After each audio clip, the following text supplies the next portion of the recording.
Spend a day with me in Mysuru. ನಾವು ಯಾವಾಗ ಮೈಸೂರಿಗೆ ಬಂದ್ರು ಎಲ್ಲೂ ಹೋಗ್ತಾ ಇರ್ಲಿಲ್ಲ, ಜಸ್ಟ್ ಮನೆಯಲ್ಲಿ ಮಲ್ಕೊಂತಾ ಇದ್ವಿ.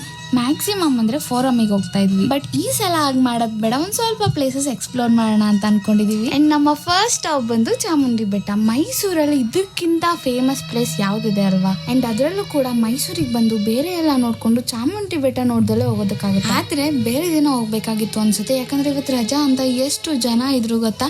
ನಿಜವಾಗ್ಲೂ ಹೇಳ್ಬೇಕಂದ್ರೆ ಕರೆಕ್ಟ್ ಆಗಿ ನಾವು 3 hours ವೇಟ್ ಮಾಡಿದೀವಿ ಒಳಗಡೆ ದರ್ಶನ ಎಲ್ಲ ಮುಗಿಸ್ಕೊಂಡು ಬರೋದಕ್ಕೆ. ಅದೇ ಮಧ್ಯ ಗ್ಯಾಪ್ ಅಲ್ಲಿ ನಾನಂತೂ ನಮ್ಮ ಅಮ್ಮಂಗೆ ಸಿಕ್ಕಾಪಟ್ಟೆ ಕ್ವಶನ್ಸ್ ಕೇಳ್ತಾ ಇದ್ದೆ. ಅವಾಗ ನಮ್ಮಮ್ಮ ಹೇಳಿದ್ರು, ಈ ತರ ಒಂದು ಸ್ಪೆಷಲ್ ದೇವ್ಗಳಿರ್ತಾರಲ್ಲ, ಇಲ್ಲಿ ನಾವು ತುಂಬಾ ವೇಟ್ ಮಾಡ್ಬಿಟ್ಟು ದರ್ಶನ ಮಾಡ್ಕೊಂಡ್ ಬಂದ್ರೆ ತುಂಬಾ ಒಳ್ಳೇದು ಅಂತ. ಅಂಡ್ ನಾನು ಅದೇ ತರ ದೇವ್ರ ಹತ್ರ ಸಿನ್ಸಿಯರ್ ಆಗಿ, ಅಮ್ಮ ದೇವ್ರೆ ಇಷ್ಟೊತ್ತೆಲ್ಲ ವೇಟ್ ಮಾಡಿದೀನಿ, ಇಲ್ಲಿಂದ ವಾಪಸ್ ಹೋಗ್ತಿದ್ದಂಗೆ ಕೊಲ್ಯಾಬ್ ಮೇಲೆ ಕೊಲ್ಯಾಬ್ ಬರ್ತಾನೆ ಇರ್ಲಿ ಅಂತ ಅನ್ಕೊಂಡು ಇದು ಸ್ವಲ್ಪ ಮನ್ಸಲ್ಲಿ ಬಂದ್ಬಿಡ್ತು ಅಂತ ಹೇಳ್ಬಿಟ್ಟೆ. ನಿಜವಾಗ್ಲೂ ದೇವಸ್ಥಾನದಲ್ಲಿ ಒಂದ್ ಸ್ವಲ್ಪ ಕೂಡ ಬೇಜಾರಾಗ್ಲಿಲ್ಲ, ಬಟ್ ಬಸ್ ಹತ್ತೋ ಅಷ್ಟೊತ್ತಿಗೆ ಸಾಕಾಗೋಯ್ತು. ಅಂಡ್ ನೆಕ್ಸ್ಟ್ ನಾವು ಇವಾಗ ಬಂದಿರೋದು ನಂಜನಗೂಡಿಗೆ. ಅಂಡ್ ಆನೆಸ್ಟ್ಲಿ ಇವತ್ತು ನಾವು ಫುಲ್ ಟೆಂಪಲ್ ಮೋಡಲ್ಲೇ ಇದೀವಿ. ಅದನ್ನ ಸ್ವಲ್ಪ ಕೂಡ ನಾನು ಕಂಪ್ಲೇಂಟ್ ಮಾಡ್ತಿಲ್ಲ, ಯಾಕಂದ್ರೆ ಈ ಒಂದು ಟೆಂಪಲ್ ನನ್ಗೆ ಸಿಕ್ಕಾಪಟ್ಟೆ ಇಷ್ಟ. ಯಾಕಂದ್ರೆ ಒಂದು ನನ್ಗೆ ಶಿವ ಅಂದ್ರೆ ಇಷ್ಟ, ಇನ್ನ ಒಂದು ಎಷ್ಟು ಚೆನ್ನಾಗಿದೆ ಅಲ್ವಾ. ನನ್ಗಂತೂ ಇದ್ರ ಡೀಟೇಲಿಂಗ್ ಎಷ್ಟು ಇಷ್ಟ ಗೊತ್ತಾ, ಒಂಥರ ನೋಡ್ಕೊಂಡೆ ಕುತ್ಕೊಳ್ಳೋಣ ಅಂತ ಅನ್ಸುತ್ತೆ.